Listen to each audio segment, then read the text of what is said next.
So today I'm just putting in some quad. So I've got some skirting boards that I've put down here, but as I put them down, these are an 11mm skirting board in thickness. When I have done all the floor sanding, I've found that the gaps from the old floorboards to the edge of the wall in some spots were out between 15 and 20mm. So I've got a bit of a problem. So what I'm going to do, I've got the 11mm for the first skirting board that's been put down, and now I'm going to put a quad moulding. Now that moulding looks sort of like a right angle but with a smooth shape. That's going to allow me to push that against the wall and make up that gap that's present around the edges of the room here. So to do that, I'm going to do it through a method called coping.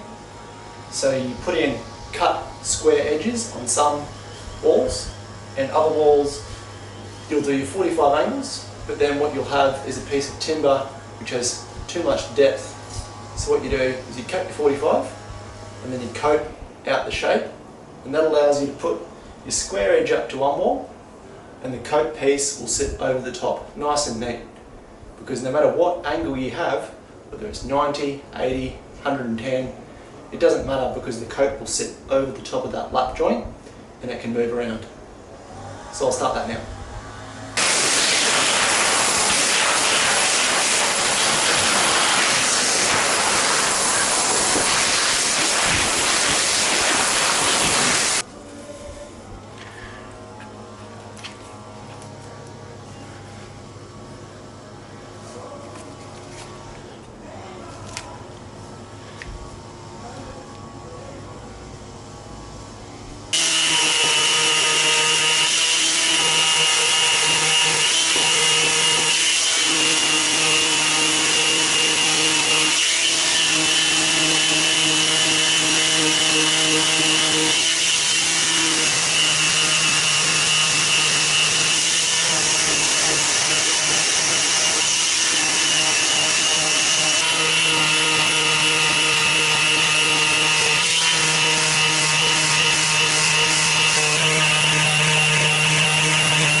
Absolutely spot on there to the millimetre.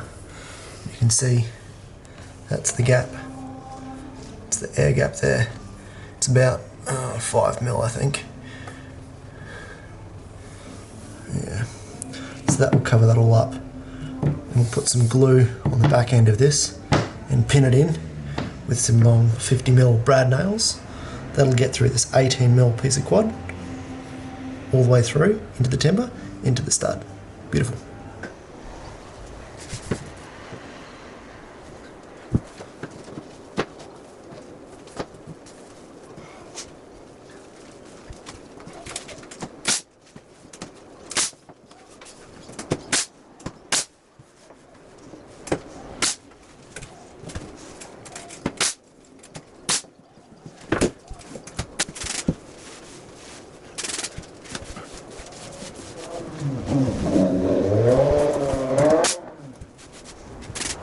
So here's the trick. So we've got a flush flat face here. We've got another flat face over there. And we're taking the distance between those two walls.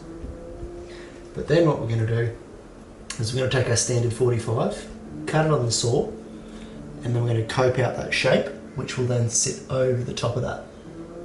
So what we're going to do is take the dimension from that wall to this wall with my laser.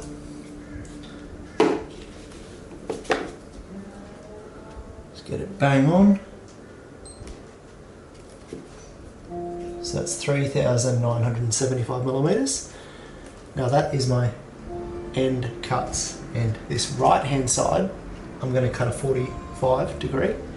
The other side I'm just going to keep it as a 90 degree standard cut like this. So 45 on the right hand side, with the full width being 3,975mm.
So it's hard up against that other wall at a 90 degree cut.